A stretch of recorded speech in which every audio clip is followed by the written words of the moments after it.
Tamil Nadu special സ്വാദിഷ്ടമായ പുളിസാദം വായിൽ വെള്ളം നിറയ്ക്കുന്ന രുചിയിൽ പെട്ടെന്നുണ്ടാക്കാം. ലഞ്ച് ബോക്സിൽ കൊണ്ടുപോകാനും യാത്രാവേളകൾക്കും പറ്റിയ ഒരു വിഭവമാണിത്.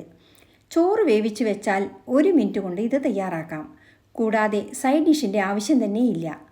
ആദ്യം പുളിസാദത്തിനുള്ള മസാലയ്ക്കായി 2 സ്പൂൺ കൊത്തമല്ലി, 3/4 സ്പൂൺ കുരുമുളക്, 1/2 സ്പൂൺ ഉലുവ, 7 വറ്റൽമുളക് എന്നിവ പാനിലിട്ട് സിമ്മിൽ 3 മിനിറ്റ് വറക്കുക. ഇനി 2 സ്പൂൺ എള്ളു കൂടി ചേർത്ത് നല്ലപോലെ വഴറ്റി ആറിയതിനു ശേഷം മിക്സി ജാറിലിട്ട് പൊടിക്കുക.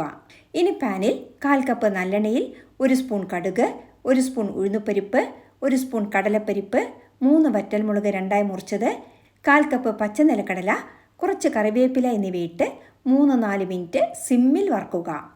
ഇനി ഇതിലേക്ക് 1/2 സ്പൂൺ കായപ്പൊടി, 1/2 സ്പൂൺ മഞ്ഞൾപ്പൊടി എന്നിവ ചേർത്തതിനു ശേഷം ഒരു ചെറിയ നാരങ്ങ വലിപ്പത്തിൽ പുളി പിഴിഞ്ഞത് ചേർക്കുക. 1 സ്പൂൺ കല്ലുപ്പ് ചേർത്ത് തിളച്ച് കുറുകി വരുമ്പോൾ പൊടിച്ചു വെച്ച മസാല ചേർക്കുക. സ്പെഷ്യലായി 1 സ്പൂൺ ശർക്കര കൂടി ചേർത്ത് കുറുക്കി വാങ്ങുക. ഇത് സ്റ്റോർ ചെയ്ത് വെച്ചാൽ ആവശ്യാനുസരണം പുളിസാദം ഉണ്ടാക്കാം. ഇനി പച്ചരിച്ചോറിലേക്ക് 3 സ്പൂൺ മസാല ചേർത്ത് മിക്സ് ചെയ്യുക. ചോറ് അധികം കുഴഞ്ഞു പോവാതെ വേവിക്കണം.